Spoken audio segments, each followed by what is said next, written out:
السلام علیکم ورحمۃ اللہ وبرکاتہ۔ الحمدللہ والصلاة والسلام علی رسول اللہ، اما بعد۔ آج کا ہمارا سبق سورۃ النور کا آخری سبق ہے۔ اعوذ باللہ من الشیطان الرجیم۔ انما المؤمنون، انما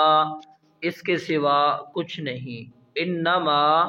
اس کے سوا کچھ نہیں، یہ کلمہ حصر کہلاتا ہے۔ جیسے معروف روایت ہے نا، انما الاعمال بالنیات، تو اس کا اردو میں دوسرا ترجمہ صرف بھی کیا جاتا ہے انما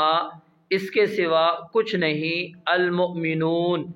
مومن ایمان لانے والے، الذین وہی لوگ ہیں جو آمنو ایمان لائے، باللہ اللہ تعالیٰ پر، ورسولہ اور اس کے رسول پر۔ انما المؤمنون الذین آمنوا باللہ ورسولہ، اس کے سوا کچھ نہیں کہ ایمان والے وہ لوگ ہیں جو اللہ تعالیٰ پر اور اس کے رسول پر ایمان لے کر آئے۔ وَإِذَا اور جب کانوا وہ ہوتے ہیں، کانوا وہ ہوتے ہیں، معہ اس کے ساتھ، معہ اس کے ساتھ، اس کے ساتھ سے مراد یعنی رسول اللہ صلی اللہ علیہ وآلہ وسلم ہے۔ وَإِذَا اور جب کانوا وہ ہوتے ہیں، معہ اس کے ساتھ، علی امر کسی ایسے کام پر، علی امر کسی ایسے کام پر، جامع جو جمع کرنے والا ہے، جامع جو جمع کرنے والا ہے، لم یذهبوا تو وہ نہیں جاتے، لم یذهبوا تو وہ نہیں جاتے، حتی یہاں تک کہ، حتی یہاں تک کہ، یستأذنوہ اس سے اجازت مانگے، یستأذنوہ اس سے اجازت مانگے یعنی رسول اللہ صلی اللہ علیہ وآلہ وسلم سے۔ ان الذین بے شک وہ لوگ جو، ان الذین بے شک وہ لوگ جو، یستأذنونک، یستأذنونک جو آپ سے اجازت مانگتے ہیں، ان الذین بے شک وہ لوگ جو، یستأذنونک جو آپ سے اجازت مانگتے ہیں، اولئک الذین یہی وہ لوگ ہیں، اولئک الذین یہی وہ لوگ ہیں جو، یؤمنون ایمان رکھتے ہیں، باللہ اللہ تعالیٰ پر، ورسولہ اور اس کے رسول پر۔ فَإِذَا پس جب، فَإِذَا پس جب، اسْتَأْذَنُوکَ وہ آپ سے اجازت مانگیں، اسْتَأْذَنُوکَ آپ سے اجازت مانگیں، لِبَعْضِ شَأْنِهِمْ اپنے کسی کام کے لیے، لِبَعْضِ شَأْنِهِمْ شأن کہتے ہیں کام کو، لِبَعْضِ شَأْنِهِمْ اپنے بعض کام کے لیے، اپنے کسی کام کے لیے، فَأْذَن تو آپ اجازت دے دیں، فَأْذَن پس آپ اجازت دے دیں، لمن شئت جس کو آپ چاہیں، لمن شئت جسے آپ چاہیں اجازت دے دیں، منہم ان میں سے، منہم ان میں سے، واستغفر اور بخشش مانگیے، واستغفر اور بخشش مانگیے، لہم ان کے لیے، اللہ اللہ تعالیٰ سے، ان اللہ بے شک اللہ تعالیٰ، غفور الرحیم بے حد بخشنے والا نہایت رحم والا ہے۔ لا تجعلوا مت بناؤ، لا تجعلوا مت بناؤ، دعاء الرسول رسول اللہ صلی اللہ علیہ وآلہ وسلم کے بلانے کو، لا تجعلوا مت بناؤ، دعاء الرسول رسول اللہ صلی اللہ علیہ وسلم کے بلانے کو، بینکم آپس میں،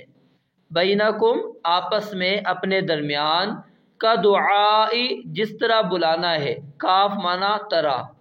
یہ تشبیہ کے لیے، دعائی معنی بلانا ہو گیا، کا دعائی جس طرح بلانا ہے، بعضکم تمہارے بعض کا، بعضاً بعض کو، یعنی تم جس طرح ایک دوسرے کو بلاتے ہو، قد یقیناً، بلا شبہ بے شک، قد بے شک، یعلم اللہ اللہ تعالیٰ جانتا ہے، یعلم اللہ اللہ تعالیٰ جانتا ہے، کن کو، الذین ان لوگوں کو جو، یتسللون کھسک جاتے ہیں، یتسللون کھسک جاتے ہیں، یعنی آہستہ آہستہ خفیہ طریقے سے نکلنا کھسکنا، اس کو یتسللون کہتے ہیں۔ یتسللون کھسک جاتے ہیں، منکم تم میں سے، لوازن ایک دوسرے کی آڑ لے کر، لوازن ایک دوسرے کی آڑ لے کر، یعنی ایک دوسرے کی پناہ لے کر، یہ باب مفاعلہ کا مصدر ہے۔ فلیحذر پس ڈریں، فلیحذر پس ڈریں، الذین وہ لوگ جو یخالفون پیچھے رہتے ہیں، یخالفون پیچھے رہتے ہیں، خالف یخالف اس کا معنی کیا ہوتا ہے؟ پیچھے رہنا بھی ہوتا ہے، جیسے فریح المخلفون بمقعدہم۔ پس فلیحذر پس ڈرے، الذین وہ لوگ جو یخالفون پیچھے رہتے ہیں، عن امرہ اس کا حکم ماننے سے، عن امرہ اس کا حکم ماننے سے، کس چیز سے؟ ان تصیبہم کہ پہنچے انہیں، ان تصیبہم کہ آ پہنچے انہیں، فتنتن کوئی فتنہ، فتنتن کوئی فتنہ، او یا یصیبہم آ پہنچے انہیں، عذاب علیم کوئی دردناک عذاب، عذاب علیم کوئی دردناک عذاب۔ الا خبردار، الا خبردار سن لو، ان بے شک للہ اللہ تعالی ہی کا ہے، ما جو کچھ فی السماواتی آسمانوں میں ہے، والارض اور زمین میں ہے، قد تحقیق یقیناً، یعلم وہ جانتا ہے، یعلم وہ جانتا ہے، ما انتم علیہ جس پر تم موجود ہو، جس پر تم موجود ہو اس کو وہ جانتا ہے۔ وَيَوْمَ اور اس دن کو بھی جب، وَيَوْمَ اور اس دن کو بھی، یرجعون وہ لوٹائے جائیں گے، یرجعون وہ لوٹائے جائیں گے، الیہ اس کی طرف، فَيُنَبِّئُهُمْ پھر وہ انہیں بتائے گا، فَيُنَبِّئُهُمْ پھر وہ انہیں بتائے گا، بما جو کچھ عاملوا انہوں نے عمل کیا، واللہ اور اللہ تعالیٰ بکل شیء ہر چیز کو علیم خوب جاننے والا ہے۔ اب یہ رکوع جو ہم نے پڑھا ہے، اب اس کی تھوڑی سی وضاحت آپ سن لیں۔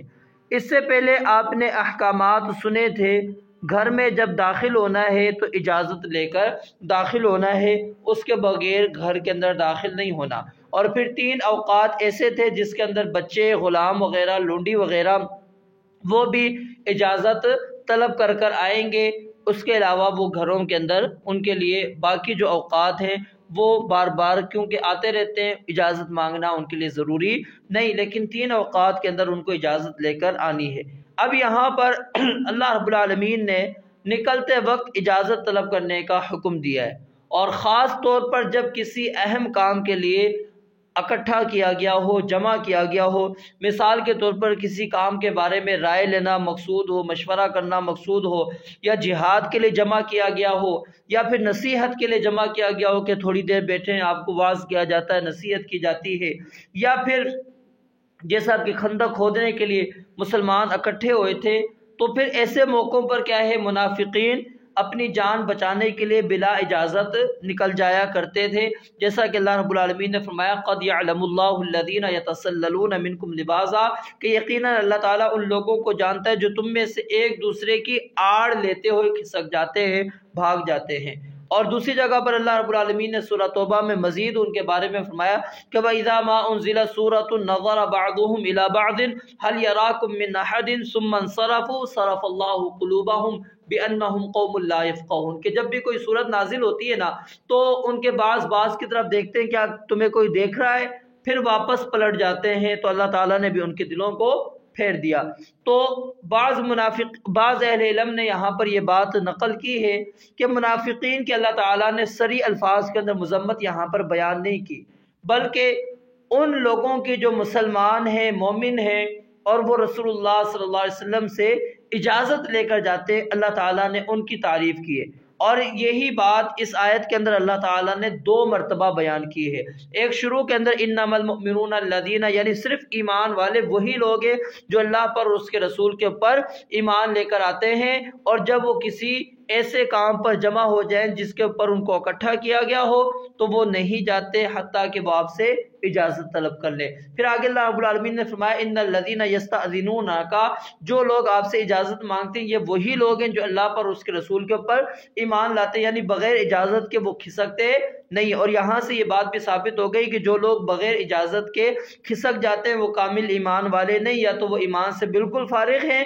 یا پھر ان کے اندر ایمان کامل نہیں ہے۔ اور اللہ تعالیٰ نے یہاں پر منافقین کا نام لینا بھی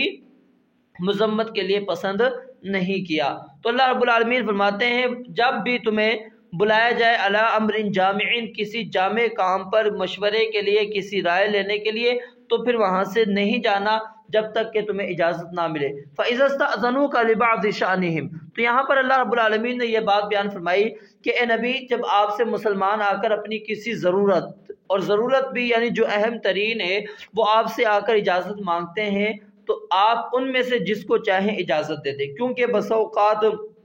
وہ مجلس ایسی ہوتی ہے کہ اس کے بارے میں آپ کو پتہ ہے کہ اس شخص کو اجازت دینی چاہیے یا نہیں، کیا اس کو اجازت دینے کی گنجائش نکلتی ہے یا نہیں، یہ بندہ اس مجلس سے پیچھے رہے یا اس مجلس کے اندر شامل ہو، تو اس چیز کا خاص طور پر خیال رکھنا چاہیے۔ جب اللہ فرماتے ہیں وہ آپ سے اجازت مانگے تو آپ کو اختیار ہے، جس کو آپ چاہیں اجازت دے دیں۔ اور وَاسْتَغْفِرْ لَهُمُ اللَّهُ، اگرچہ انہوں نے اجازت اپنے ضروری کام کے لیے مانگی ہے لیکن پھر بھی ان کا اجازت مانگنا اچھا نہیں تھا، اس لیے آپ نے ان کے لیے اللہ تعالیٰ سے استغفار کرنی ہے، آپ نے مغفرت کی ان کے لیے دعا کرنی ہے۔ اور یہ آیت امت کی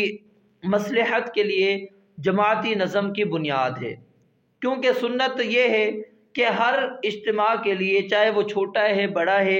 ایک امیر متعین ہونا چاہیے۔ اگر امیر نہیں ہوگا تو پھر کیا ہوگا وہ سارا نظام ہی درم برم ہو جائے گا۔ اور آگے اللہ رب العالمین نے فرمایا لا تجعلوا دعاء الرسول، کہ تم رسول اللہ صلی اللہ علیہ وسلم کے بلانے کو نہ بناؤ۔ اب اس کے مفسرین نے 3 مطلب بیان کیے۔ ایک مطلب کیا ہے دعاء الرسول کا، کہ رسول کا بلانا، رسول کا بلانا یعنی نبی علیہ الصلوۃ والسلام کا بلانا۔ تو اس صورت میں لفظ دعا جو ہوگا وہ اپنے فاعل کی طرف مضاف ہے، یعنی جب نبی علیہ الصلوۃ والسلام تمہیں بلائیں تو آپ کے بلانے کو آپس میں ایک دوسرے کو بلانے کی طرح معمولی نہ سمجھو، بلکہ جب بھی آپ بلائیں تو آپ کے بلانے پر آپ کا حاضر ہونا واجب ہے، ضروری ہے، اور اگر نہیں ہوئے تو پھر یہ آپ کی مخالفت ہو جائے گی۔ اور یہی زیادہ مناسب بات ہے، کیونکہ اس سے پہلے جو اللہ تعالیٰ نے حکم بیان کیے اس کے اندر یہی ہے کہ نبی علیہ الصلوۃ والسلام جب کہتے ہیں کہ آ جاؤ تو پھر تمہیں اجتماع کے اندر شامل ہونا چاہیے، اس مجلس کے اندر ضرور آنا چاہیے۔ دوسرا معنی اور مفہوم یہ ہے کہ تمہارا رسول کو بلانا، یعنی ہم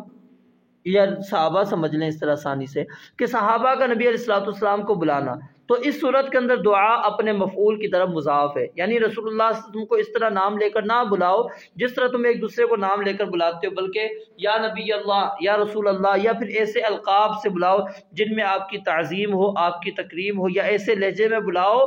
جو انتہائی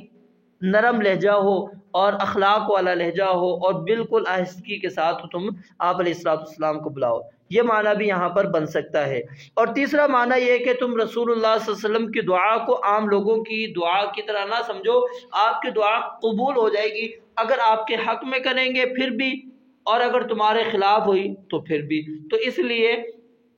نبی علیہ الصلوۃ والسلام کی دعا کو کوئی عام معمولی دعا نہ سمجھو، لیکن آیت کے لحاظ سے یہ معنی صحیح نہیں ہے، باقی یہ معنی اس دوسرے لحاظ سے صحیح ہے۔ تو پھر آگے اللہ رب العالمین نے فرمایا کہ جو لوگ آہستگی سے چھپ کے نکل جاتے ہیں اور پناہ لے کر ایک دوسرے سے کی آڑ لے کر کھسک جاتے ہیں، اللہ رب العالمین ان کو جانتا ہے۔ پھر آگے اللہ رب العالمین نے فرمایا کہ ان لوگوں کو بچنا چاہیے، ان لوگوں کو بچنا چاہیے، ڈرنا چاہیے جو لوگ اللہ کے نبی علیہ الصلوۃ والسلام کا حکم ماننے سے پیچھے رہ جاتے ہیں، یعنی آپ علیہ الصلوۃ والسلام کے حکم کے ماننے سے پیچھے رہتے ہیں۔ اب یہاں پر ذرا غور کریں کہ یہاں پر صرف کیا ہے کہ مجلس کا ذکر ہے، ایک حکم ہے، اس کے اوپر اللہ نے اتنی سخت وعید بیان فرما دی۔ تو جب بندہ رسول اللہ صلی اللہ علیہ وسلم کو سرے سے اطاعت کا مستحق ہی نہ سمجھے